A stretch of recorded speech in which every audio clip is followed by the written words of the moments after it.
My health's been declining recently. To support my mother-in-law with her health issues, our family decided to temporarily live in her house, and so began our days of being constantly bossed around by my mother-in-law and brother-in-law. Then, one day, as my husband was driving, a call came in from my mother-in-law on his cell phone. Because of the poor signal, we put the call on speaker mode. Is she still alive?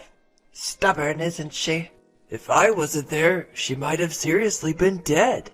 Unaware that they were on a call, the two began their alarming conversation. And just like that, their sinister plan crumbled. Next, they were to receive social penalties for their outrageous actions. My name is Wendy. I live happily with my husband Tony and our beloved daughter Vicky. Our daughter has recently started kindergarten, and she seems to be having a great time every day. Seeing her like this brings a smile to my face each day. Then one day, my husband got a call from my mother-in-law, Barbara. My health's been declining recently, she said in a weak voice. Barbara had suffered a stroke in the past, leaving her with a slight paralysis in her limbs. That being said, her symptoms were not severe, and she was able to live her life without major inconvenience, walking around with a cane. According to her, the after effects of the stroke seemed to be causing her pain. It's hard to live like this. I'm not getting any younger, and if something were to happen, I might not be as lucky as your father was, Barbara continued nervously. What about we all live at your place until your health stabilizes? Catching me off guard. What about your brother, Matt?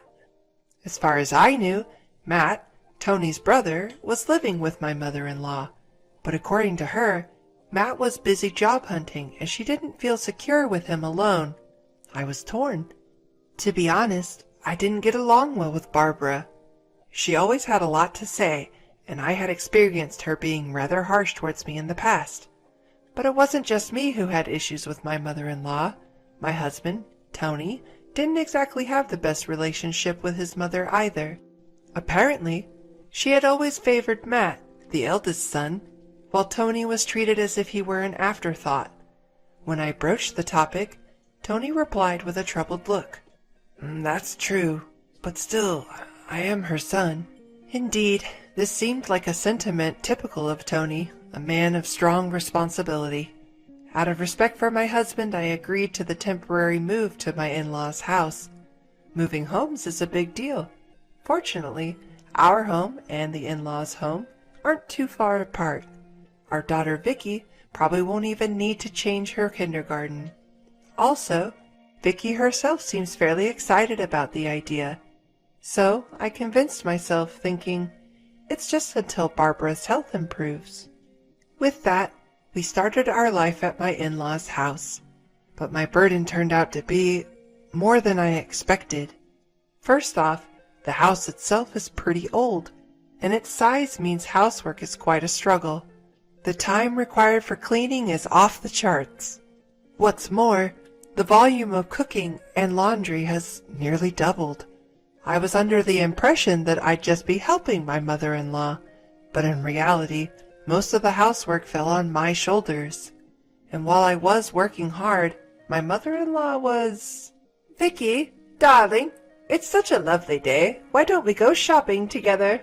I want to come. And off she'd go, enthusiastically spending time with her granddaughter. And then, you see, that painting of Matt's won a gold medal. Oh, really? That's interesting. Hey, are you really listening? This is the amazing part. She'd ramble on endlessly about trivial past achievements of her favorite son, all while munching on snacks. To be honest, it was seriously annoying. She seems to be in great shape. How is she in poor health?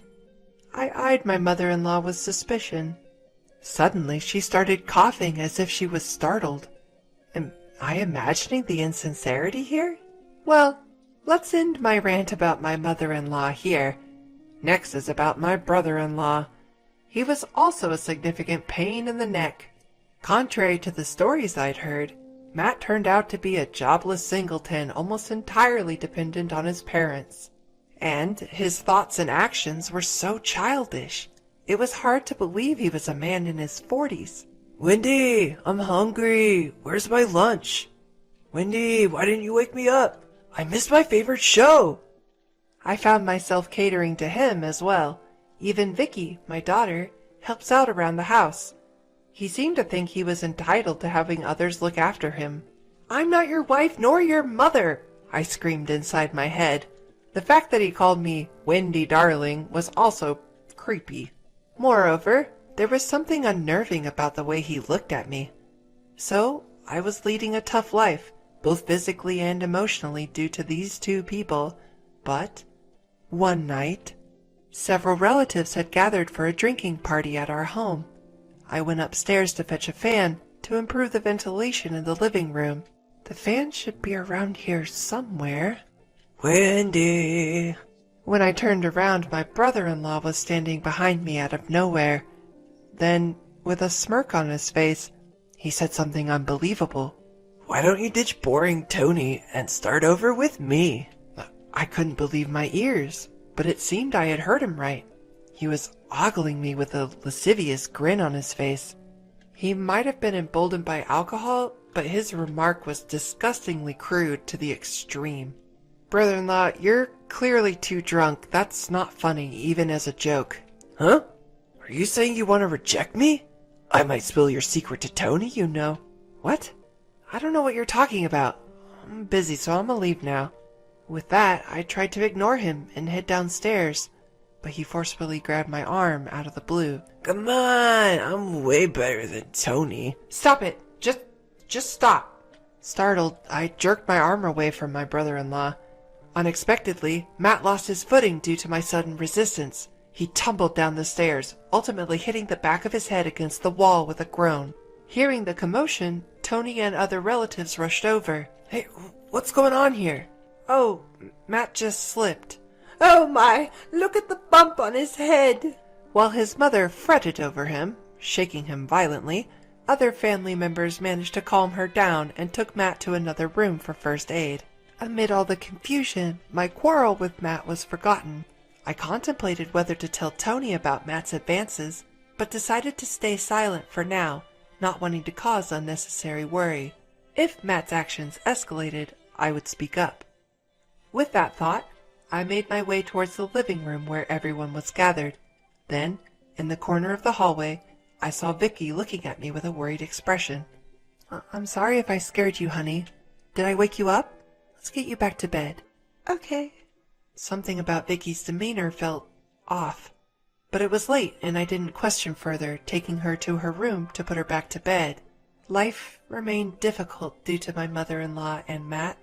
Every day, I was forced to entertain my mother-in-law's uninteresting chatter and attend to my immature brother-in-law's needs. I felt like running away. However, Matt hadn't made any more advances since that incident. It seemed he had learned his lesson after my strong rebuff. With that, I felt a bit relieved and carried on with my life at my in-laws. But then, on a particular day, another unexpected incident befell me. I was having lunch with my mother-in-law as usual, when I suddenly felt dizzy after eating some tomato soup. Next, I was hit with intense nausea and difficulty breathing. I recognized this sensation. Yes, it was anaphylactic shock, an allergic reaction. I have a severe allergy to peanuts, and if I consume even a single one, I can have breathing difficulties. Luckily, my brother-in-law was home so we could quickly call an ambulance. Seeing me in distress, he rushed to pull out his smartphone, his fingers seeming to falter. It looked as though he had become too flustered to remember the number. When I managed to gasp out, 911! He finally started pressing the buttons on his phone. Despite some fumbling, he managed to call an ambulance, and I was rushed to the hospital where my life was saved. Lying in the hospital bed, I thanked my brother-in-law. "Thank you, brother." Oh, thank you so much. You saved Wendy's life. Tony cried, tears in his eyes as he grasped his brother's hand. Taken aback, my brother-in-law replied, a bit bashfully, Well, I just did what any person would do. Although I was annoyed to admit it, even such a despicable person can be useful at times. I had to admit, I saw him in a slightly different light after that. But as much as I felt gratitude towards my brother-in-law, something else was bothering me. Why had I had an allergic reaction? Afterward, I stayed in the hospital for observation for 1 day. The next day, I was discharged without any complications and got into the car that Tony was driving to return to my in-laws' house. In the car, my daughter Vicky asked with concern, "Are you okay, Mom?" "Yes, I'm fine now. I'm sorry for worrying you." "I thought my heart was going to stop when I heard you had been taken to the hospital." I was careful with those ingredients, though," I said, tilting my head. Just then, Tony's phone rang. Oh, it's Mom. Because he was driving, he quickly switched to speakerphone. However, it seemed like there was a problem with the connection, and we couldn't hear what she was saying clearly. "Hello? That's strange." After a few seconds, we finally entered a stable call mode, but it seemed my mother-in-law hadn't noticed. She spoke to my brother-in-law Matt with a troubled voice. "Seems the call got cut off." Can't Tony even answer the phone properly? He's really useless. Their conversation made our faces go pale. And she's still alive? She's really stubborn, isn't she? Mom, you shouldn't be saying things like that. If I hadn't been there, she might have really died. Doesn't matter. It's just karma for hurting my precious Matt. Oh! Well, I did think it served her right. So, what are we going to do about Wendy? Yeah, I'll try to win her over again. I think I can make it work this time. I mean, she probably fell for me again after this incident. After all, I'm her lifesaver, aren't I? Unaware that they were being heard, they continued their alarming conversation. Meanwhile, Tony and I were left speechless, exchanging glances. Later, we arrived at my in-laws' house later than scheduled. You sure took your time. Tony, you should have answered the phone. I wanted you to get something on your way back. They greeted us as if nothing had happened. On the other hand, Tony and I had stern looks on our faces. Well, we had to stop by the police station. Police station? Did you lose something? "Vicky, your dad and I need to have a serious talk. Can you go to your room for a bit?" Sure. As our daughter headed for her room, I thrust Tony's phone towards my in-laws. Then I replayed their conversation that had been recorded. As a matter of fact, I had quickly set Tony's phone to record mode at the time. Upon hearing this, my in-laws' face turned pale with shock. What? How did you... I continued glaring at the two who wore guilty expressions. What in the world is going on here? Well, that was just a joke. Sort of a small payback for you rejecting Matt. Stop it, Mom. Don't mention... My brother-in-law stammers, trying to stop his mother from digging herself deeper, but it was already too late. What? She rejected Matt? What's this about? As I explained to my husband, his normally gentle face transformed into something monstrous. Then he furiously started questioning his mother and brother. Before his onslaught, they confessed everything. It turned out that my mother-in-law was attempting to set me up with Matt. Worse still, he seemed to be on board with the plan. So, she had feigned illness to lure me to their house. The idea of trying to turn her daughter-in-law into her son's fiancé was so outlandish, I was chilled to my bones. The reason for this bizarre plan? They felt sorry for Matt, being single despite being the older brother. Their lack of empathy was so astounding, I could hardly believe they were human. Needless to say, their selfish scheme did not pan out, and Matt ended up tumbling down the stairs in a pitiful fashion.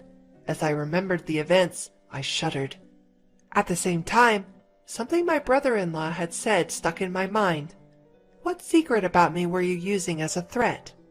With a side glance at my husband, he grudgingly replied, It was about that $50K you were hiding.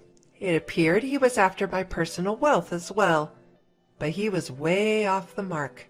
He and my mother-in-law assumed that I was secretly earning money through stock trading or foreign exchange, but in reality, the money was from my hobby of writing, which I'd been doing for some time. In other words, it was a savings account approved by my husband, not some hidden wealth. He's always told me, That money is something you earned with your own hard work, Wendy. You can use it whenever you think it's necessary. apparently, my brother-in-law had seen my bank book by chance when he visited our house and told his mother about it. Why not make her your wife then? She had suggested. Indeed, it's quite a horror story. Anyway, the plot between the two of them was quickly thwarted. As for my mother-in-law, it seems she was in revenge mode because I not only rejected Matt's advances, but also caused him to get injured. So, she conspired with Matt to mix peanut powder into my lunch. She probably thought that they could retrieve the 50,000 later.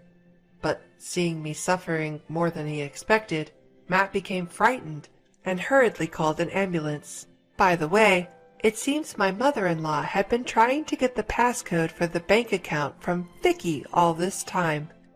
Of course, there was no way my daughter would know the number, so it was a wasted effort. But she seemed to be filling my daughter's head with nonsense like, Mommy is doing something wrong to make money. Grandma will take care of it.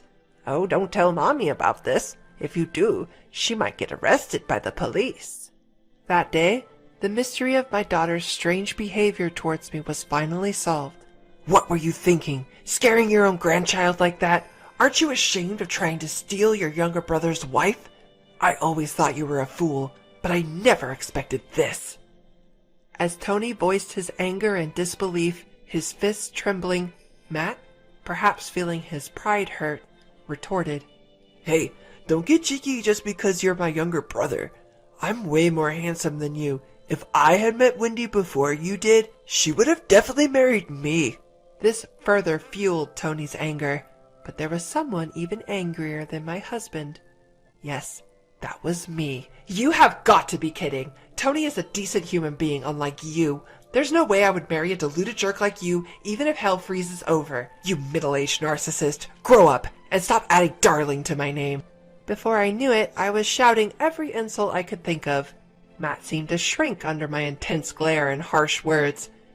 Regaining my composure, I cleared my throat and told them in a calm voice, Anyway, your actions have crossed the line. I almost died, so I will be filing a criminal complaint for assault. Please pay the damages. I consulted at the local police station earlier. They advised me to discuss this with you first since we're family, but I have no intention of doing that now. No way. You're going to sue us? Faced with our wrath, the two of them were pale as a ghost, prostrating themselves on the ground. Then they started to plead with us in trembling voices, trying to get us to drop the lawsuit. Wait, we didn't think you'd be hurt that badly. Yeah, that's right. It was just a spur-of-the-moment thing. Forgive us. We're family, right? At their pleas, Tony and I exchanged looks and started discussing. Just then, Vicky entered the room. Perhaps she was bothered by the commotion. Suddenly, my mother-in-law said with a forced smile, Oh, come on, Vicky. We're a little busy right now. Let's go back to your room. At that moment, I hastily called out to my daughter, Did you by chance tell your grandma about Mommy's peanut allergy? Yes, she told me to tell her about you, so I said that even one peanut would make it impossible for you to breathe and you'd die. As I gently stroked my daughter's head, I then sent a cold glare at the two of them. There's no room for sympathy here. Accept your social sanctions quietly. And so, the two of them, cast aside by me, were stunned and fell apart on the spot. Later, we hired a lawyer and formally charged my mother and brother-in-law with assault. Because it was a family dispute, they didn't end up in prison, but they had to pay about 13 grand for my medical expenses, compensation, and the like.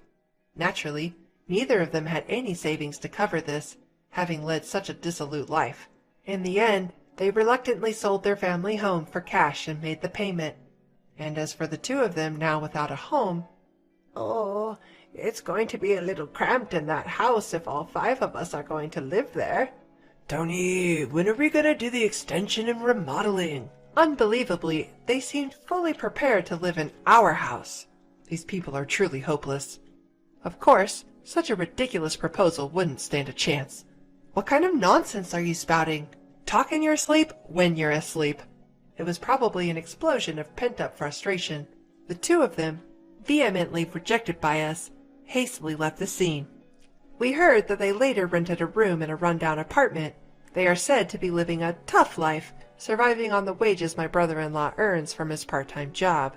On the other hand, we had returned to our own home for the first time in half a year. Such a peaceful atmosphere. I breathed a sigh of relief. I'm sorry. It's my fault for deciding to live together. I should have thought more about it. Don't worry about it. It's your seriousness that I like. That's why I married you. Yes, my husband Tony often gets the short end of the stick due to his serious nature. But that's why... No, precisely because of that. I respect him.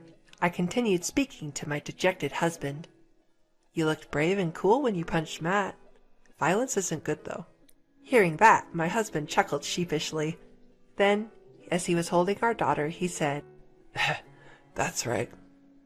How about we all go out for some fun next week? Vicky, where do you want to go?